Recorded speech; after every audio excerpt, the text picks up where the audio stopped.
There is so much potential in them, and I can come in at little to no money out of my pocket, actually get a huge chunk of that ownership. And then once the values increase, we go ahead and execute that option. And that alone, a deal like that is like financial freedom. Welcome to the Real Estate Investing School podcast. I'm your host, Joe Jensen. Today, our guest is Justin Wawrzyniak, the Cashflow Cowboy. Now, Justin was once a highly recruited engineer, and he's now a full-time multifamily investor. Currently at 28 years old, he is the primary investor on 5 generational wealth assets totaling 59 units, over $1 million in equity, all created in just the last 2 years. He's an expert in finding off-market and direct-to-seller properties. Justin's proven no-stress DTS process has allowed him to consistently close deals even in this market. He now helps other investors get in on the action and launch their own direct-to-seller business. So I'm really interested that there's quite a few things there, Justin, to cover, but welcome to the show. Appreciate it, Joe. Thanks for having me on, man. Man, so you've only been doing this a couple of years? Yes. So my background is engineering. I thought I was going to go and work a 9-to-5 corporate engineering job for the next 45 years. And believe it or not, at 25 years old, I said, nope, let's do this real estate thing full time. And I actually made that transition. So it's crazy how much can happen so fast. It is. And, we'll probably touch on it, but it's always like, you always go back to like, how did this happen? Right. It's always people. You surround yourself with great people, and like success is almost inevitable. And so that I got very fortunate of meeting and connecting and diving into relationships with great people early on, so that I did feel comfortable with that, engineering to real estate switch. Yeah, let's dive into that. So what kind of people were these? What roles were they playing, and how did you connect with them? Yeah. At first, it was virtual people, right? So books, podcasts, resources, right? Rich Dad, Poor Dad, Bigger Pockets. And then that's kind of the knowledge base kind of excites you about real estate. But then you have to take action, right? And so for me, that was local meetups. So I went to specific real estate investing meetups, and you start seeing people that are doing it, and you start seeing people your age or, generations older than you. It doesn't really matter. It's just anybody can have success in the real estate realm as long as they're doing it correctly. So then you start to think, well, how do I do it correctly? And that's where the next step, and joining mastermind networks or investing in coaching, that is so paramount to scaling and doing this business correctly. And you need to look at it as an investment, right? You're investing in yourself, in your future. And that's kind of been the big thing of, hey, I've put money into coaching and masterminds, invested into getting around the right people. I love that. So what market are you in? Primary markets are Cashflow USA. So that's the Midwest. That's what I like to call the Midwest. I was an engineer in Indianapolis. I moved from Florida to Indianapolis, started my engineering. So when I left engineering, went into real estate, that's where I landed. Start investing in your backyard. And I was very fortunate with the rental market is great there. The price points are much lower than in a Central Florida marketplace, which I moved from. And so we kind of started in Central Indiana. We've done some stuff in Michigan as well. And believe it or not, I've come full circle, and I live now in Orlando, Florida. And we're going to start looking at the Central Florida market as well. So who's we? You say we. Is that, do you have like a team, a whole company, or like a partner, or who's the we? The we is me and my fiance as far as the moving around the country. She's in the medical field, but the we on the business side is partnerships for sure. And so I do run my own investment company, but we're always partnering with people for capital, for deal sourcing, whatever it may be. So many different aspects of the real estate business is great partnerships, property management, lenders, right?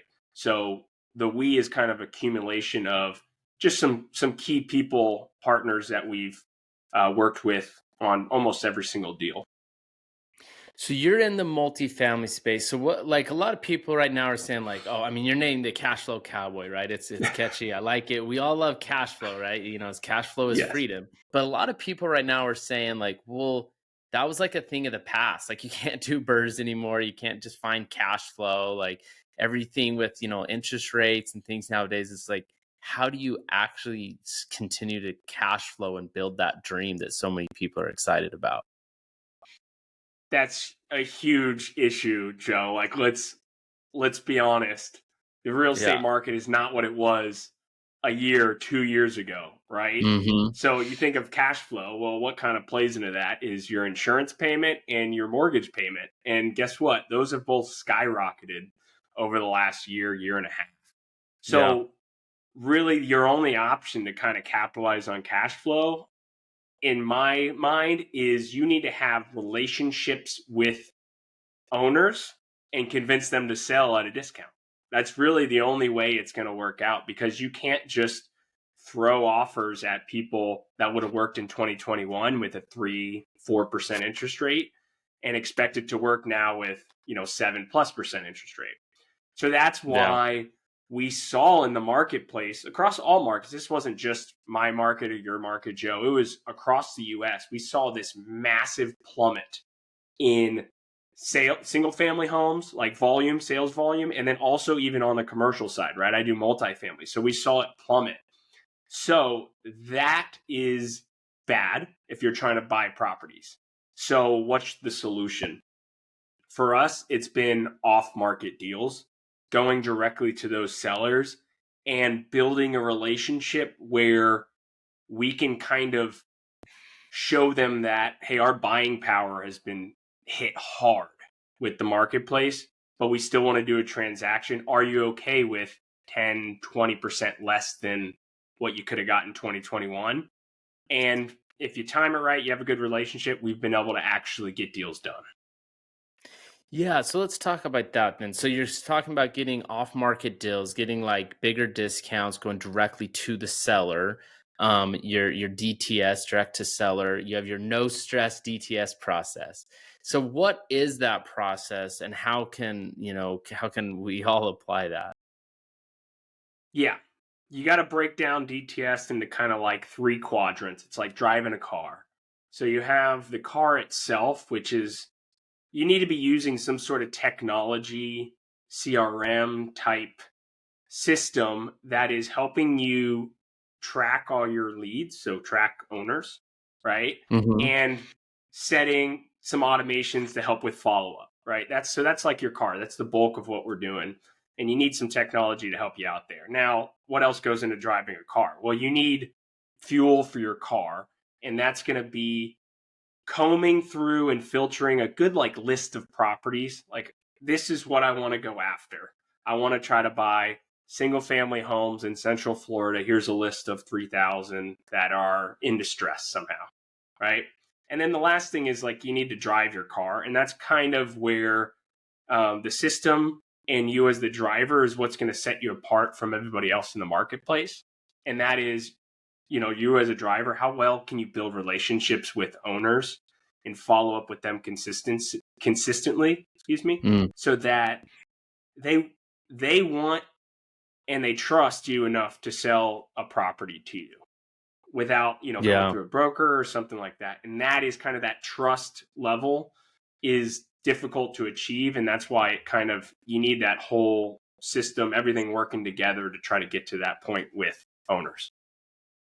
I love that. Let's dig into that a little bit. I want to kind of go backwards on that. The last thing you mentioned was the follow up. And I think that's so key because, like I said, a lot of times you don't buy something the first time. It doesn't work for you. The seller's too, picky or whatever.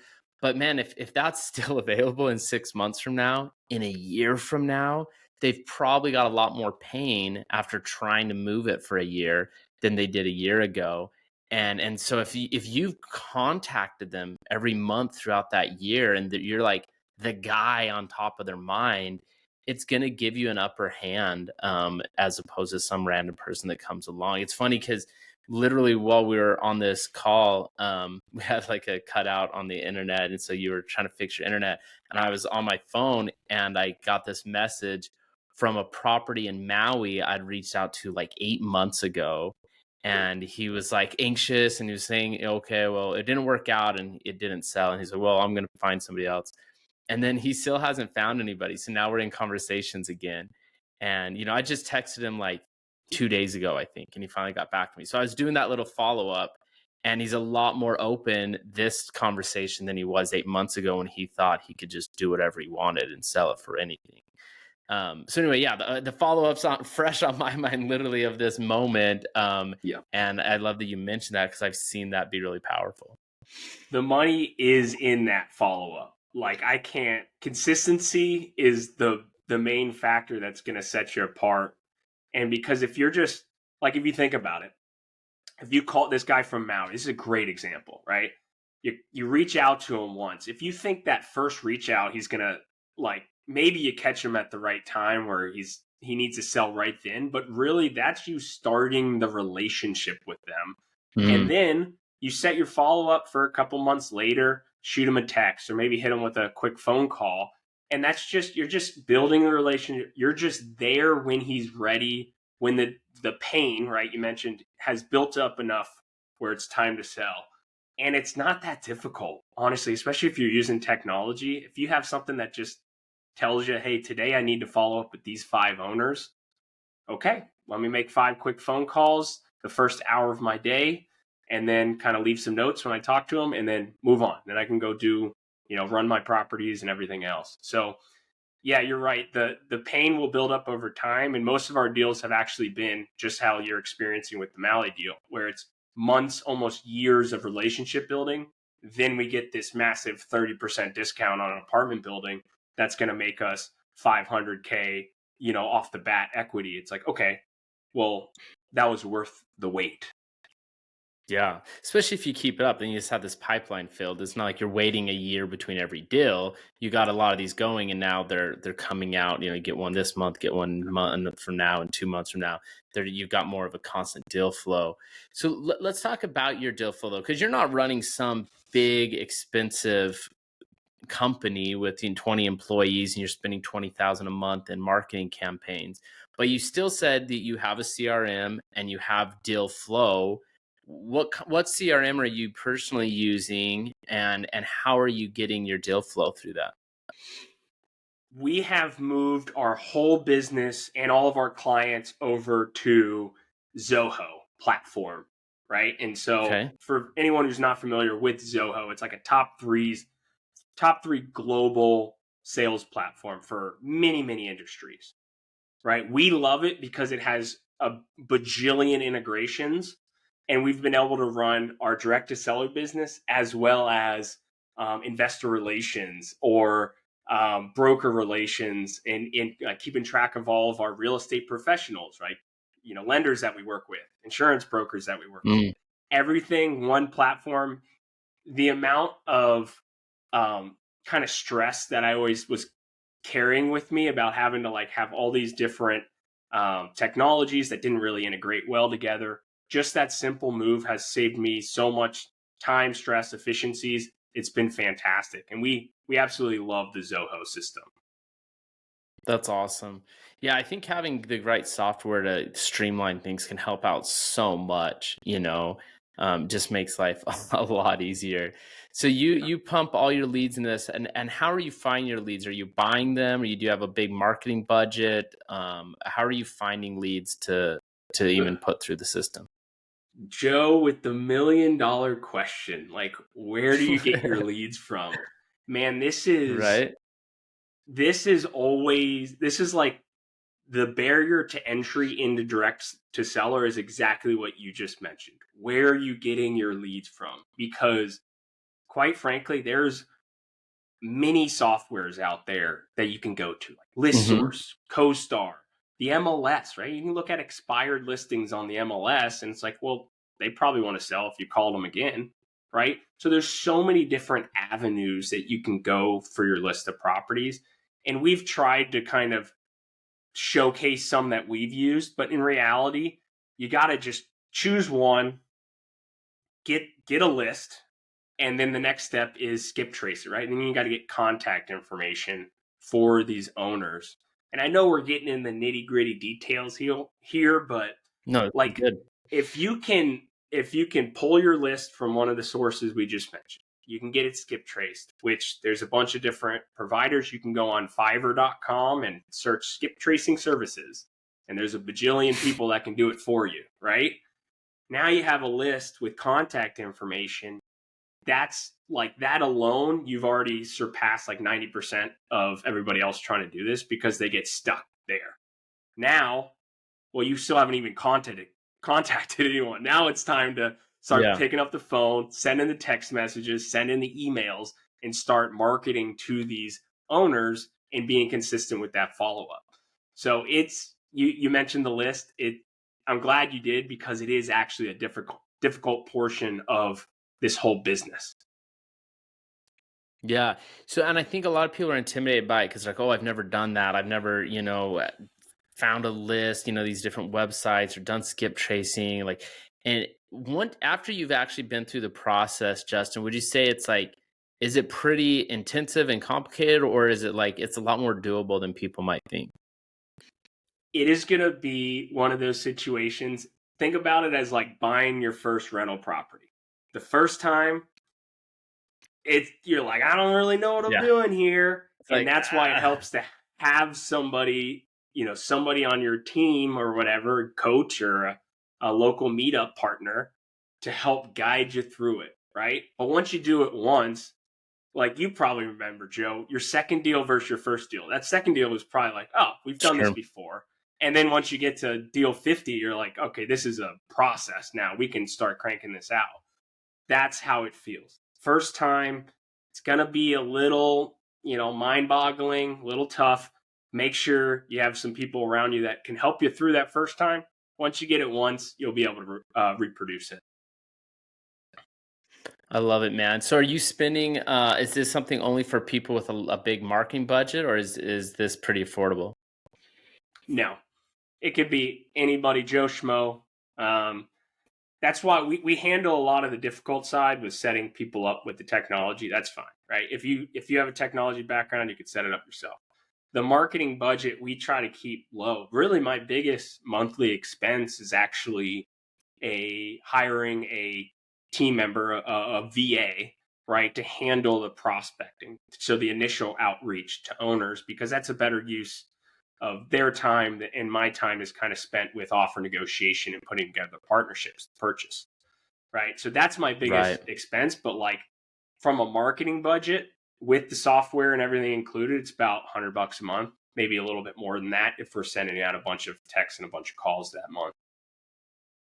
Yeah, so it's super approachable and doable because, some people, they're like not ready to be running a big business. They're just kind of doing everything themselves, and they can call the leads themselves if you're just, bootstrapping it, so and that's one thing I love about real estate is it's so customizable, from like kind of doing it solo, bootstrapping it, to literally as big of an organization as you can think of, and everywhere in between. It's like, we'll just customize it to what makes sense for you right now and just go from there. Yeah. That's how I feel about. So you actually help people. Go on. Go ahead, man. I was going to say, that's how I feel about my first deal, right? My first deal was a little house hack, and that felt like the biggest deal ever. And then you start to do bigger ones as you get the hang of it. And it is kind of cool. It customizes, it scales with you and your experience and your kind of your knowledge base. So if people wanted your help to have them figure out how to get these leads and stuff, you actually help people start their own direct to seller business and make those connections and stuff. What do people do to reach out to you, or where's the best platform? I mean, that's normally a question I ask at the end, but I'm excited about this part because I think it's a part a lot of people are missing, especially today, that can maybe help them break that barrier. And if you can do it in an approachable way. So like, how do you help people, and how do they find you to actually take action? Website's going to be the best way. No stress DTS.com. So DTS being direct to seller, no stress DTS.com.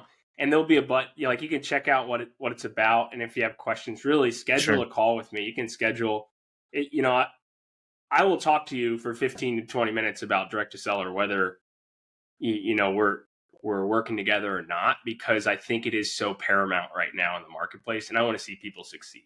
Right? That's why we even packaged it in the first place versus just using it for our own business 24/7. Is more people need to be finding off market deals, especially in today's marketplace. Yeah, I think it's huge, like it's a lot harder. Before you could just kind of scour Zillow or MLS and like snag a deal here or there, and it's still doable. But I think, like I said, to really get the numbers to work, if you put more effort in the finding process, then it's going to pay dividends. Even if you spend a couple $100, whatever, like you're going to spend that on an inspection. Like, even for like the guys that are very new, it's like that's still doable, and worth it if it helps you get into like a deal where the numbers make sense. So let's talk about you've done quite a few different deals. You've done some wholesaling, you've done a house hack, but you've also been doing these bigger multifamily deals as well. Not just 5-unit, but like maybe talk to us about what you're doing now and how you've kind of bridged that gap from the little single family stuff to like these bigger multi-unit stuff and what you learned in that process. I love multifamily, and really the only reason is it's more units for a little bit more work normally to buy it, and probably a higher price point as well.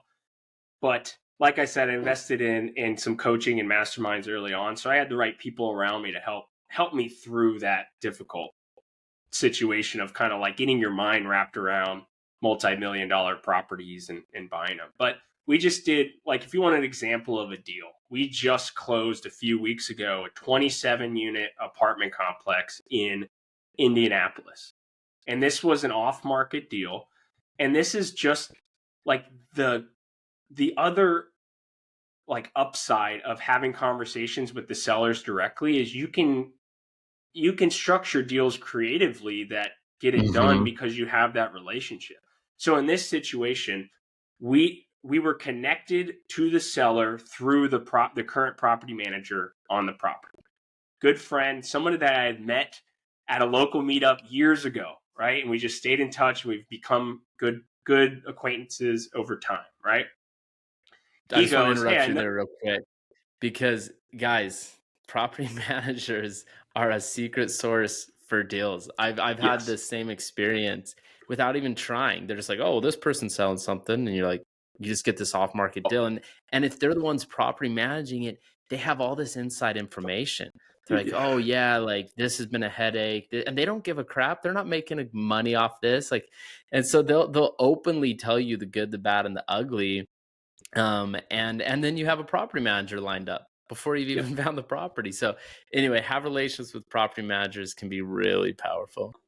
I'm glad you stopped me to highlight that, because it is so important. It's like one of those hidden gems that you don't think of. It's like, hey, they're managing a ton of properties. Talk to them if they know anyone that wants to sell, because they're going to know they want to sell before everybody else is.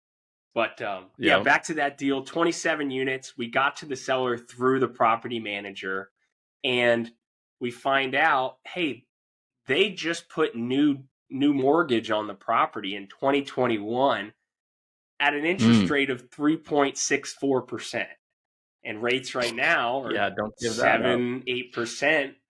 And we asked and we got approved to assume their loan.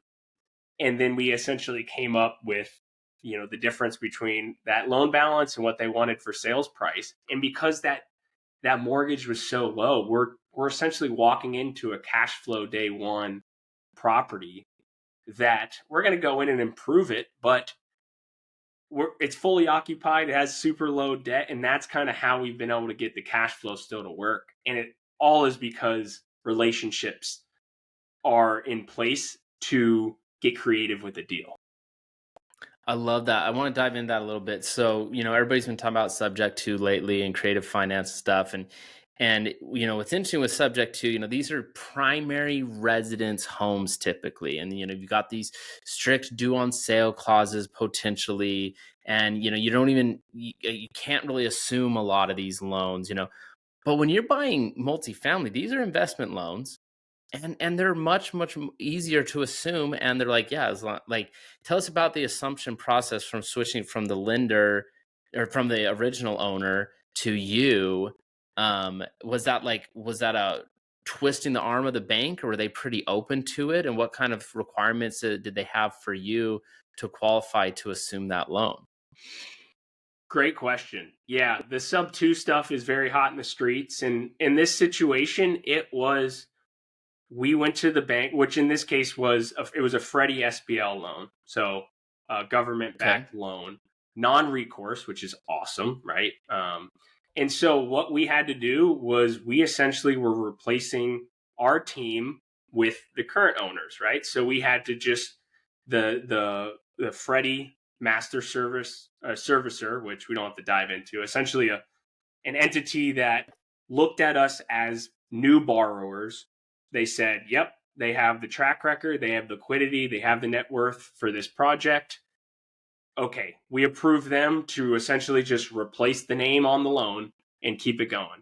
And what's so cool I about love that that. is we're not worried about a potential due on sale clause if somebody finds out, if the bank finds out, right? This is a full approval process. Yes, it costs a little bit of money, but that security is there. And if I'm being honest, the multifamily space, it's actually more commonplace to do loan assumptions like you mentioned, right? It's not Yeah. so much Because somebody's these are primary investment loans, right? residence. This isn't a Exactly. primary loan that's now being twisted into a backdoor investment thing. Like, these are investment loans. They don't really care who's paying it.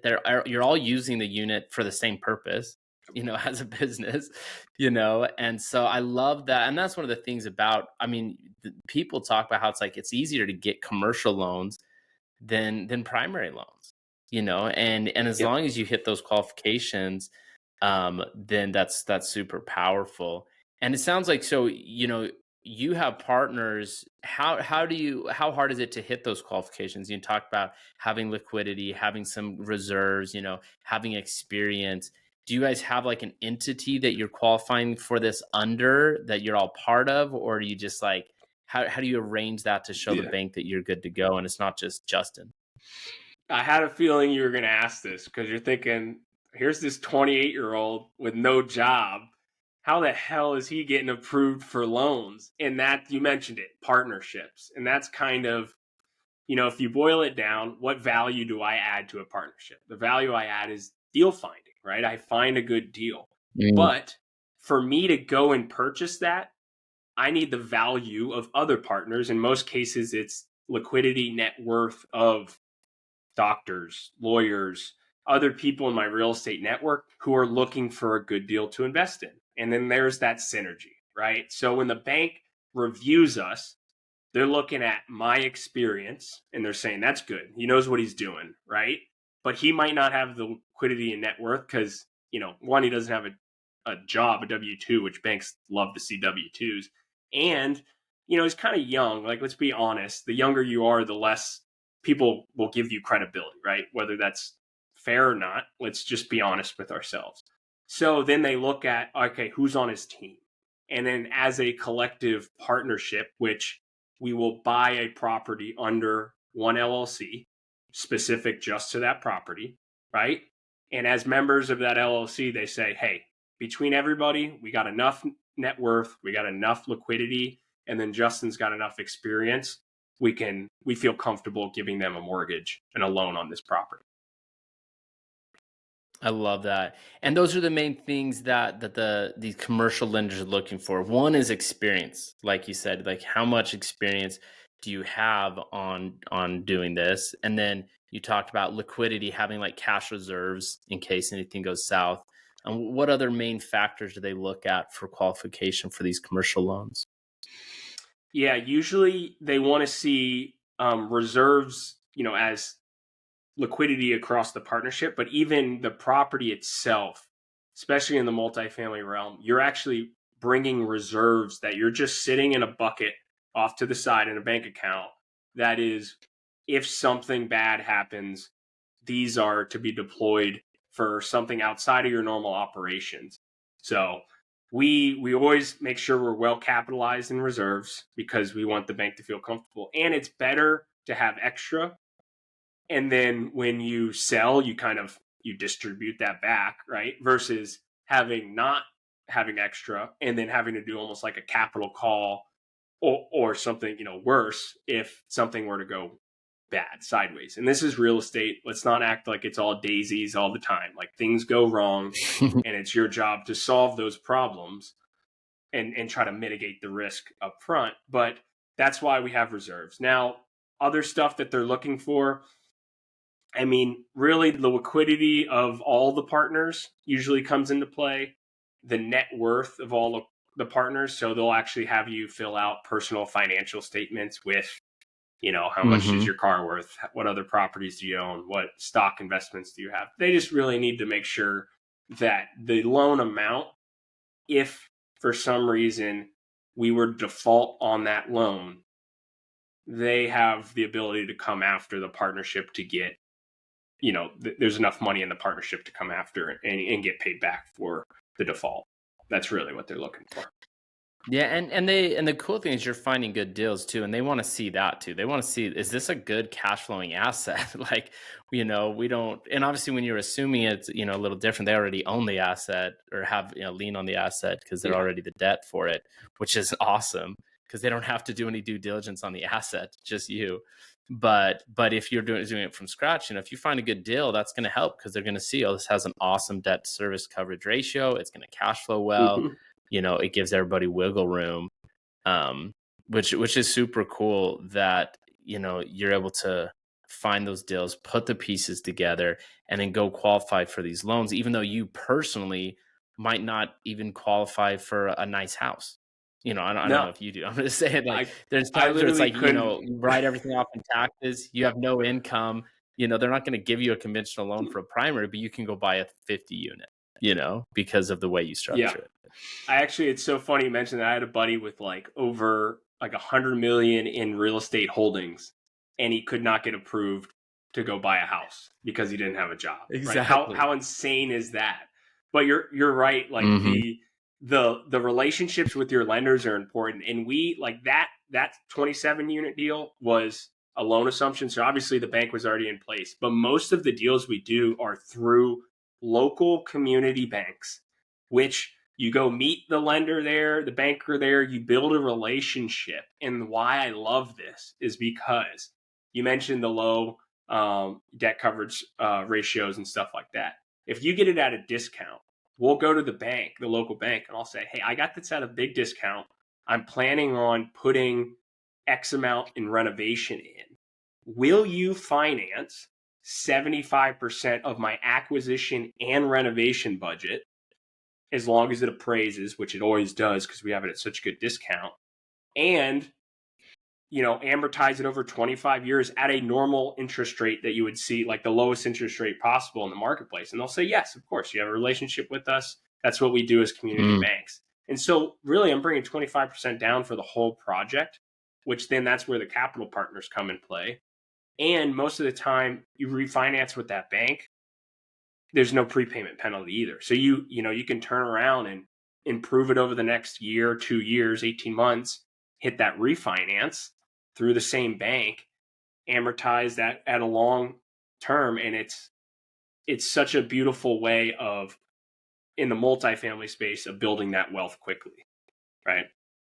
Yeah. So let's talk about that. Cause a lot of the multifamily approach is like, hey, kind of like a big flip, really. If you think about, you find something that needs value added, you make a value add, maybe through remodeling, but maybe just through increasing the net operating income. You lower your expenses, you raise rents, you have a higher income, and now the cap rate, it's valued at so much more, and so you created this wealth from nothing, and then you can go and turn around and sell it or refinance it. And that's kind of the play a lot of times, these multifamily. But are you also finding like actual cash flow that you're able to like live off of and use and Because I feel like a lot of times multifamily cash flow really isn't the focus at all.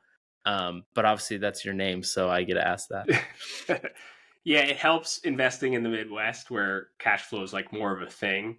But you mentioned the number one reason why I love multifamily is I get to force the appreciation of my property through increasing the NOI. So increasing income or lowering expenses, the value goes up exponentially. And that is Mm-hmm. awesome. So it doesn't really matter if people around me are doing bad. Like that kind of factors in, right? If properties are underperforming in the area, like it factors in a little bit maybe to the cap rate. But overall, we can take over these properties, and most of them, Joe, like it's just mom and pop ran where they haven't increased rents in 15 years, and they're like all they don't have a mortgage, so all they care about is the building's full, it's not a headache.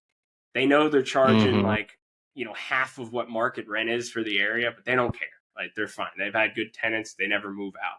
So when we offer to purchase them, we understand that we might purchase it a little bit more than what it's currently worth, but that potential is there. And we know we can execute a game plan to increase income and probably standardize expenses a little bit so that the value's so much more. And you mentioned kind of the flip side of it. It's like once the values increase significantly, that's when you want to go back to your banker and ask for a refinance. And then you can pull out that huge chunk of equity that you just created and pay back yourself, pay back the investors. And that way the money tied up in the deal, very similar to like when you do a burr, is so much lower than the initial investment. And the Yeah. cash flow, right? So is that your Let's focus address when the you cash buy flow. these? Yeah, yeah. What That's the yeah. So I is want to that I the want to touch focus, on or do that. you actually look at cash flow? So once you do that refi, well, your cash flow is going to decrease because now you've put a mortgage on the property that's at a higher value, right? You're paying more in your mortgage payment. That is Sure. tough, but as long as you're taking that refinance capital tax free and you're going and putting it into another investment, it works out, right? And then you go buy another cash flowing investment. Um, but if you're taking it and going buying a Maserati or going buying a Lambo, that's a bad use of the cat. Like that's a bad use of it. And in that case, it's probably better just tied up in the building and then keep living off the cash flow. Right. I love that. So do you have and then this goes to a formula that not everybody always thinks of is running the return on equity, right? Because we see people talk about, cash on cash return. It's like, oh, if I put this much in, I'm getting this much a month. Cool. That's my cash on cash return. But the return on equity is where you decide how much you want to pull out. And that's what's cool with these refinances is you don't have to pull out everything you can. Just because you can pull out more, you might run the numbers and go, oh, well, I don't want to pull out more in this because then it won't be a self-sufficient asset where it's covering its own cost. So I'm not going to pull out more than that. Um, and you can run the return on equity and go, hey, how much equity do I have in this? If I went and used it somewhere else, like you just described, and deployed it there, could I get a bigger return? And if you can't, then why are you pulling it out? Maybe just leave it in. But if you can, then you can kind of decide, oh, well, there's so much equity in there now because we raised the NOI, we created all this Yeah. equity that it'd be better used somewhere else. And then you just pull out as much as you can while you still hit your cash flow numbers. That's a huge, huge point there. And like, think about it. We bought, I've been investing for the last like 2.5 years, 2 years, right? So I bought most of my properties when interest rates were lower.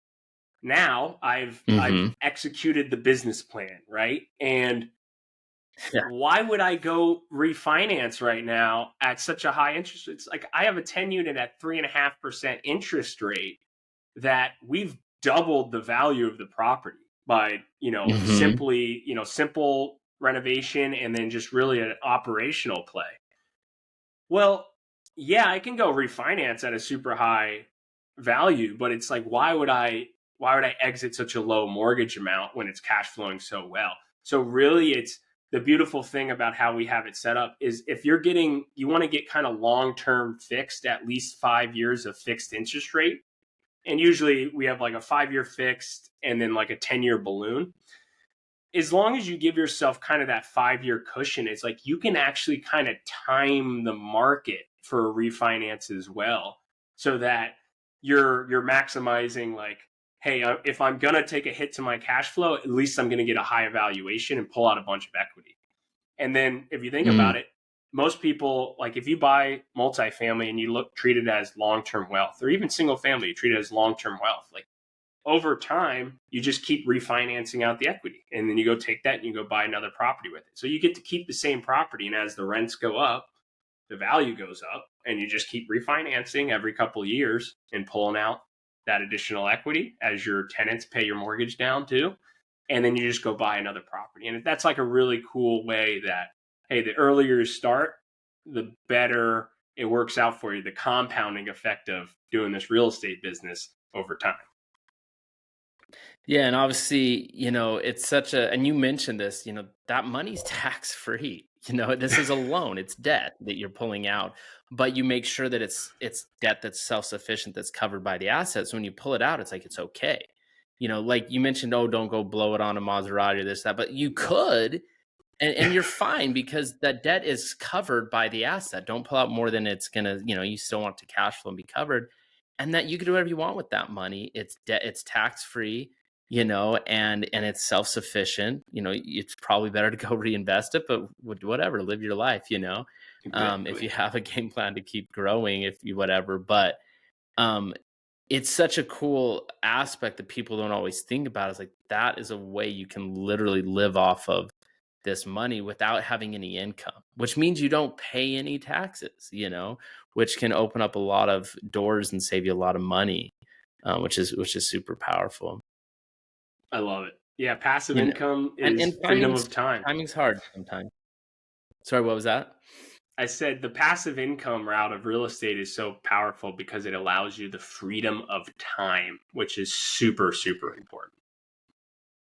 It really is, because that's when you have the time to find these deals and do these things and do these bigger wealth building things. So many people are just so busy making a dollar that they can't sit back and evaluate, well, how can I make $100 or $1 million or 10 million, because it takes thought. It takes creativity. It takes time. And if you're so busy in the day to day, you can't step back and have a little more vision and create those relationships. You're not getting paid to go to a meetup and to sit down with these bankers and do, 90% of the things you're doing, everything you're doing, you're not getting paid for. So you got to have the time to be able to do stuff that makes money to be able to create real wealth, and that's something that most people miss. And that's why I feel like the first step from a lot of this is just hit that basic level of cash flow. Like, just get, where you can, even if you're just barely squeaking by off your cash flow, but now you don't have to work full time. And now you have the time to figure out the next level and the next level and the next level. But a lot of times that's not sexy to people. Like, oh, well, I don't want to retire on $2,000 a month, like, and so they keep their job and they never give themselves the time to actually really think and envision. So anyway, I love that you mentioned that. Yeah. And that was kind of why. So if you think about it, I did something more unconventional about getting into real estate full time. Like, I had an awesome engineering job, and I'm sure people listening have awesome jobs, very good, high paying jobs. But the issue was something you mentioned, chasing a dollar. I realized every extra hour I put into engineering, I knew the outcome. Like, there was like a ceiling to the income that I can make doing it that way, the active income, right? And for me, man, I got lucky. I got connected with some folks early on where, hey, I was 25, not a ton of bills, not a ton of expenses that have kind of added up. I can make that jump into real estate full time now, kind of take a short-term loss, if you want to call it that, right? Walk away from a great W-2 job, but a long-term, like a massive long-term gain. And so if you look at my goals, right? 300 units by 30 years old. That's my goal. And for me, that is like complete freedom of my time. I'm already at 59, right? In the last 2 years. It's pretty crazy. Complete freedom of my time to do exactly what you mentioned, Joe. Strategic partnerships with people. The world runs off people. And if you have the time And when opportunities pop up to go on fishing trips, to do a round of golf with people, to go drive an hour to meet a lender, to build that relationship, if you have the time to do that, you're going to see your happiness, your portfolio, everything in life kind of skyrocket, take off like a rocket ship, because you've achieved kind of the baseline financial freedom. I love it, man. It's exciting stuff. So it's still doable, huh? We can still build wealth with real estate. There's still cash flow out there. You can still build a life of freedom. It's not just something for people in 2008 or 2015 or 2020. You know, every market's different. Every dynamic is different, but there's still a way to move forward. And there'll be a time where people will look back and be like, man, you guys are so lucky to be buying in 2023 and 2024. Like, I wish I had bought more then, you know? Yep. And right now people might be like, I don't know about that. But like, even if now's not the best time to buy, if you bought and then in 20 years from now, people are like, I wish I had bought back in 2024. We all say that. Yeah. Oh, if I had bought back in the 80s, even though interest rates and the market was horrible, you still would have come out as a huge winner if you owned stuff from 35 years ago, you know, because it's triple, quadrupled, 5x, 10x in value, you know? Yeah, I was talking to some great mentors of mine that bought a bunch in kind of like 09 timeline. And I was, everybody says the same thing. It's like, oh, great, you got these awesome deals and stuff. In 2009, you were a lunatic if you were buying property. People thought you were crazy. Yeah. And then you look back and it's always 20/20 hindsight, right? And that's kind of how it is. Like, yes, the market's tough right now, guys. We understand that. Rates went up, insurance went up. But find a way to still buy deals, because there's still people buying deals like myself and Joe. And it's possible. And if you get those done now, you're going to be looking back in 5 years and everyone's going to be like, exactly what you said. Wow, you guys were buying in 2023, 2024. It's like, yeah, you bet we were. We weren't staying on the sidelines. We were adapting to the marketplace and doing what needs to be done to get a deal. Yeah, it's funny. And we're going to wrap up here in a second, but it's just, I wanted to hit on like, so it's funny because my first property I ever bought was actually 2009 and I had no idea what I was doing. And it ended up working out, but yeah, like people thought I was dumb for doing it, but I was like, I don't know. I just got to get into it. And I didn't know what I was doing. But then in end of 2020, beginning of 2021 is where I really decided to go all in, hard as I could, just put everything into real estate and build my portfolio to like finally just be done with the rat race. Right. And, and again, I was leaving a job making, 6 figures and multiple 6 figures. And I was able to replace that with my cash flow from my properties. And again, though, there was that period where it's like, man, I made no money this year, and taking a year off to do that was like, shoot, I lost hundreds of thousands of dollars in potential income I could have been making. But then I replaced it with this residual income of the same amount that just keeps coming either way. And so it's worth the loss. But the funny thing is, in 2021 and end of 2020, it was like no one was preaching, now's the time to go all in, go hard. It was like, you're nuts for wanting to go this aggressive. Like, maybe get something, but don't be aggressive right now, but it proved that it was actually a really, really good thing. Anybody sitting now is like, oh, I wish I'd done it in 2021, but it's all the different advantages, because the interest rates weren't even good. That was the funny thing. They weren't good at the time, but they're a hell of a lot better than they are now, And so you just never know. And that's what I love about real estate is find a deal that works right now, regardless of what's going on. If it works, it works. And if things get better, cool. Then refinance and now you have an even better deal. But if it works now, go for it. Dude, I love that, Joe. Well, you're the man. Sweet, man. Well, we're going to wrap up here. I want to go into kind of our final 4 questions. But is there any other kind of thoughts you wanted to share or questions I didn't ask that I should have that you'd like to chat about for those listening? I think everybody who's listening that has the direct to seller bug, like, schedule a call with me, guys. Like, let's set something up. You don't have to do my system. You don't have to be one of my clients, but I can at least point you in the right direction because it's so powerful. So anybody listening, hit me up. Go to No Stress DTS. Go ahead and block out some time on my calendar. I love it, man. Yeah, I think that's a super valuable offer. A resource that people can go to that's very needed right now. If as a time, any other time. So, sweet, man. Well, let's dive into it. Here's our final four. So I know I sent you the final four questions before, but then I changed them. So you're going to be on the spot here. But let's go. What is your dream deal or deal you'd hope to tackle someday? I've got a couple in the pipeline, and the reason they're dream deals is because I want to implement a creative financing strategy called a master lease option on them.